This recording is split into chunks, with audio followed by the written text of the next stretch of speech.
பரிவர்த்தனை பெற்ற கிரகம் நன்மை செய்யுமா அப்படின்னு கேட்டிங்கன்னா, என்னதான் இருந்தாலும் நேரடி வலுப்பெற்ற கிரகம் மாதிரி நன்மையை தீமையை செய்யாது. நன்மை தான் நம்ம பார்க்குறோம். சரி, நன்மையை பற்றியே பேசுவோம்.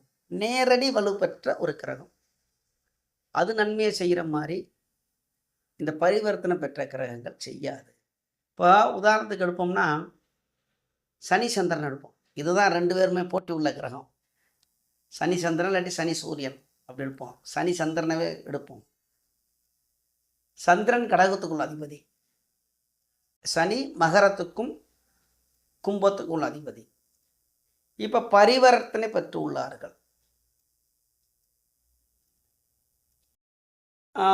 இப்படி இதில் எடுத்துக்கோம். மகரத்திலையும் கடகத்திலையும் சந்திரன் மகரத்தில் இருக்கிறார், சனி கடகத்தில் இருக்கிறார். இப்படி ஒரு உதாரணம் எடுத்துங்க.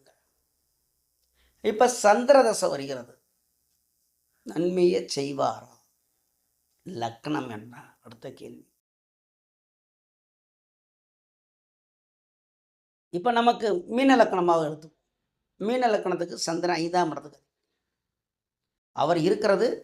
மீனத்துக்கு 11ஆம் பாவத்தில் லாபஸ்தானத்தில் இருக்கிறார். சரிதானே?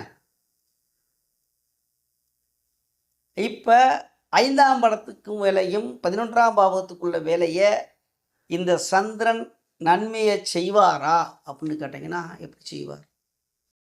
பரிவர்த்தனை பெற்றுட்டார், சனியாலே பார்க்கப்படுகிறார், சனியோட வீட்டிலே இருக்கார். இவர் தேய்புர சந்திரன். அப்படித்தான் நம்ம பலன் எடுக்கும்போது அப்படித்தான். பரிவர்த்தனை யோகத்துக்கு நன்மை செய்யுமா அப்படின்னு எடுத்தால் எப்படி செய்யும்? ஒரே வரியில் ஒரே வரியில் இப்படி சொல்லிட முடியுமா அப்படின்னா இங்கே கிடையாது. சந்திரன் மீன லக்கணத்துக்கு 5ஆம் இடத்துக்கு அதிபதி, 11ஆம் இடத்தில் மகரத்தில் உள்ள சந்திரன், தேய்புர சந்திரனாக உள்ள சந்திரன் சந்திர தசையில் மீன லக்கணத்துக்கு நன்மையை செய்வாரா அப்படின்னா பரிவர்த்தனை பெற்றார்.